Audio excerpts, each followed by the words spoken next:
بسم اللہ الرحمن الرحیم الحمد للہ رب العالمین الصلاۃ والسلام علی سید الانبیاء والمرسلین وعلی آلہ واصحابہ اجمعین اما بعد۔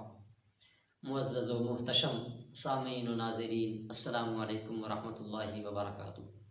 سلسلہ اربعین ختم نبوت صلی اللہ علیہ وآلہ وبارک وسلم میں 27 احادیث مبارکہ ہم نے بیان کی۔ آج انشاءاللہ العزیز 28ویں حدیث پاک ہم پڑھیں گے، اور آج کی یہ حدیث پاک صحابی رسول خلیفہ دوم امیر المؤمنین حضرت عمر بن الخطاب رضی اللہ تعالیٰ عنہ کی بیان فرمائی ہوئی ہے، اور یہ حدیث طویل ہے۔ اس میں سے صرف ایک جملہ جو ہمارے موضوع کے مطابق ہے وہ میں پڑھوں گا۔ اس کا خلاصہ یہ ہے کہ رسول پاک صلی اللہ علیہ وآلہ وسلم اپنے صحابہ کی ایک جماعت میں تشریف فرما تھے کہ ایک گاؤں کا رہنے والا شخص وہ وہاں سے اس کا گزر ہوا۔ اس نے دیکھا لوگ حضور کی بارگاہ میں بیٹھے ہیں، تو اس نے پوچھا کہ یہ کیوں بیٹھے ہیں؟ تو اس کو بتایا گیا کہ یہ رسول پاک صلی اللہ علیہ وسلم ہے، یہ اللہ کے نبی ہیں۔ تو اس شخص نے ایک گو شکار کی ہوئی تھی، گو کو شکار کر کے اس نے اپنی آستین میں رکھا ہوا تھا کہ جا کے اپنے سفر میں اس کو کھا لے گا۔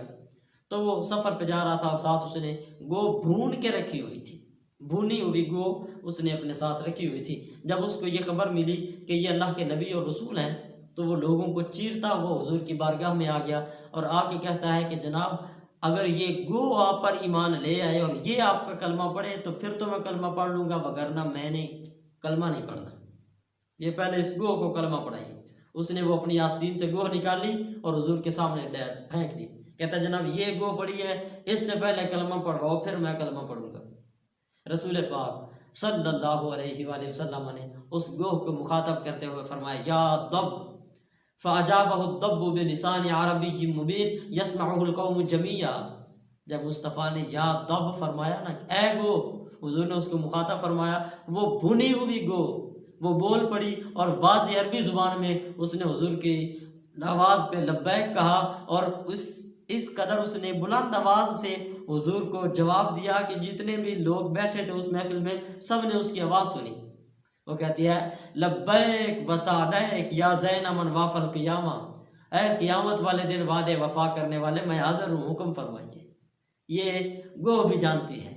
حضور نے پھر اس سے پوچھا کہ من تعبد یا ضب، تو کس کی عبادت کرتی ہے؟ تو پھر اس نے اللہ تعالیٰ کے اوصاف بیان فرمائے کہ میں اس کی عبادت کرتی ہوں کہ جس کا عرش جو ہے وہ آسمانوں پہ ہے اور زمینوں پہ اور سمندروں پہ جس کی حکمرانی ہے، اور جنت جس کی رحمت کا ایک نظارہ ہے اور جہنم جس کے قہر کا نظارہ ہے۔ تو پھر حضور نے اس سے فرمایا من انا یا ضب۔ یہ جملہ ہمارے اس موضوع کے موافق ہے۔ نبی پاک صلی اللہ علیہ وسلم نے اس گوہ سے فرمایا فمن انا یا ضب، اے ضب میرے متعلق تو کیا کہتی ہے، میں کون ہوں؟ نبی پاک صلی اللہ علیہ وسلم اس گو سے اپنے متعلق پوچھتے ہیں کہ گو بتا میں کون ہوں؟ گو مصطفیٰ کو جواب دیتی ہے انتا رسول رب العالمین و خاتم النبیین، حضور آپ اللہ کے رسول ہیں اور آپ آخری نبی ہیں، آپ خاتم النبیین۔